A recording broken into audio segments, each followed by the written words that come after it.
So my second question to you, Guy Wayne, this is actually like so I have some set questions that I'm asking all my guests, and I have at least one personal question. Okay. So this is like a question to you. So you have been here in, you're an American. I am. But you have been here in Europe for the past 7 years, more or less? I moved to Graz in fall 2017. So it's almost 6 years. Wow. Yeah, 5.5-ish. So my question would be, what advice would you give to a younger version of yourself? Am I allowed to do product placements on this channel? You're allowed to do anything you want. Nike, just do it. I mean, in terms of what, I guess I would ask. I mean, it doesn't have to be necessarily you. Like, imagine a young artist just finished his bachelor's, out of college, fresh. He wants to like go into the world. That doesn't even mean he goes to Europe, right? Like he can even stay in the US, but like it's someone who wants to put his work out there and wants to make art and wants his art to matter, like I know you do.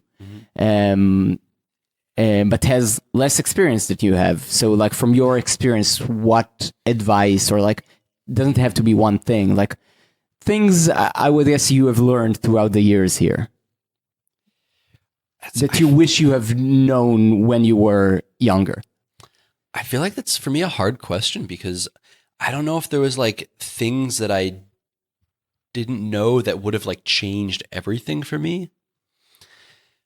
Yeah, I think I would have said to myself, okay, maybe with like, I got to choose what version of myself, maybe with like 20 or something. I think I would have said something like, just like, whatever that boundary is that you're like afraid to jump through, just jump through it. Like, trust me, just do it. Nike, just do it. I mean, it doesn't have to be a commercial for Nike, right? There's this Shia LaBeouf meme. You know this one? Actual cannibal. Actual cannibal Shia LaBeouf. Yeah. No, there's a video he made like I think 10 years ago now.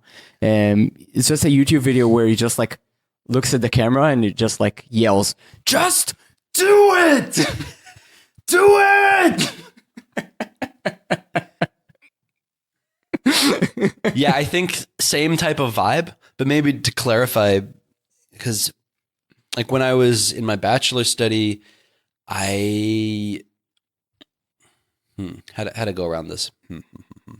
I feel like as an American growing up in America in a very American setting, I just had like a veil around my perception. I didn't understand any other perspective of the world except the American's perspective. Yeah.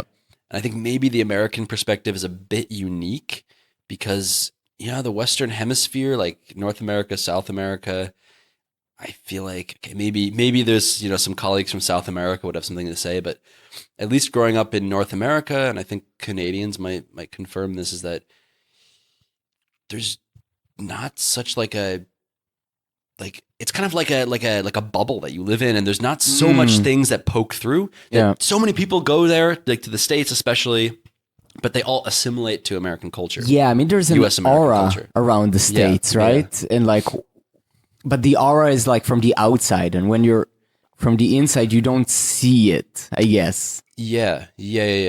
I honestly feel like it's a bit like The Truman Show, this movie, which I think is a really fantastic film. Yeah. I mean, but the film maybe is more about like the psychological perspective or media perspective. But I think it also works on this like national pathos. Like Americans, you know, they have this city on a hill mentality. Yeah. They're feel like they're the chosen people, or at least maybe until like the middle of the last decade where things really started to be obviously breaking apart. Yeah. Or I don't know, maybe it's also like the culture I grew up in, which is like, you know, white dominated culture, you know, the kind of middle America, small town America, not so like culturally progressive, but I think it really felt like America for me when I was young as a kid. It felt like America was the center of the world, and you hear about all of the things happening. You think, oh, you're a place of culture. Like East Asia, place of culture. The Middle East, place of conflict. Africa. But you just don't understand like what the perspective is from these people, or actually what the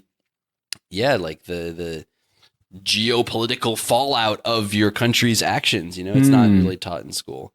So, okay, long story short, I think I was living in this cultural bubble, and that was also reflecting artistically. I mean, I was involved in the national tradition of music at that time. One of the national traditions of music, I should say, which is rock and roll music. And this for me was the creme de la creme, the end all be all.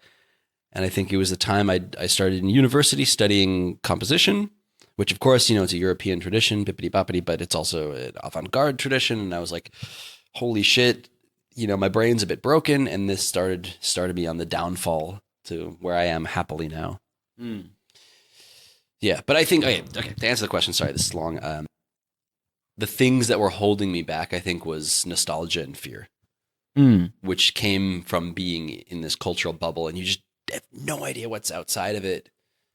I mean, I don't know, maybe I was somehow lucky because I had one professor in my bachelor's who was really, really pushing me to get outside it. I mean, she was Chinese-American, grew up in Shanghai, and then moved to the States. It was when she was 18, eventually, became very successful. But it was like, she's like, hey, I see that you were like a bit searching for something, or a bit like not 100% satisfied with the American styles, between neo-romanticism, minimalism, and kind of a very, very dusty high modernism.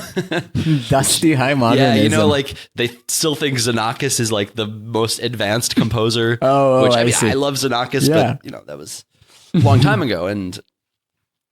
And she was like, hey, you should be more international in your mindset. And I had no idea what that meant. And she started to push me to look at schools in Europe. And that's when I started to look, and I had never looked before, and it never even occurred to me. One last anecdote was that when I did my audition there, my bachelor's study, I performed on an instrument, and then I showed some scores, and they're like, okay, cool. What contemporary music you're interested in? And I said, Steve Reich and Philip Glass. That's all I knew. That's all that was circulated. Even though I was, I think, an advanced music student for my age. I took music theory courses in high school.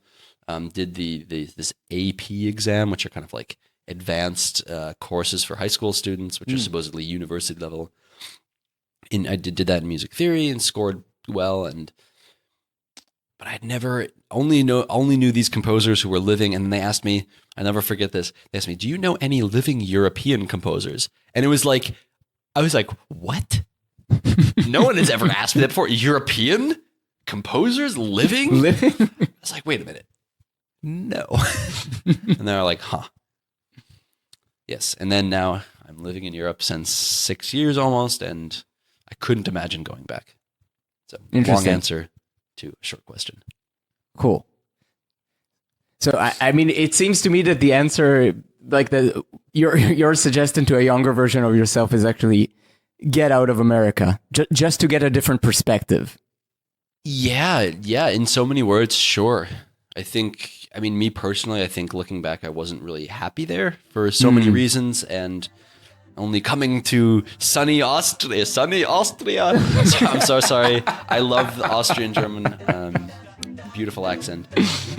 Sunny Austria, that I kind of experienced some different perspectives, and I feel like got out of this bubble. Cool.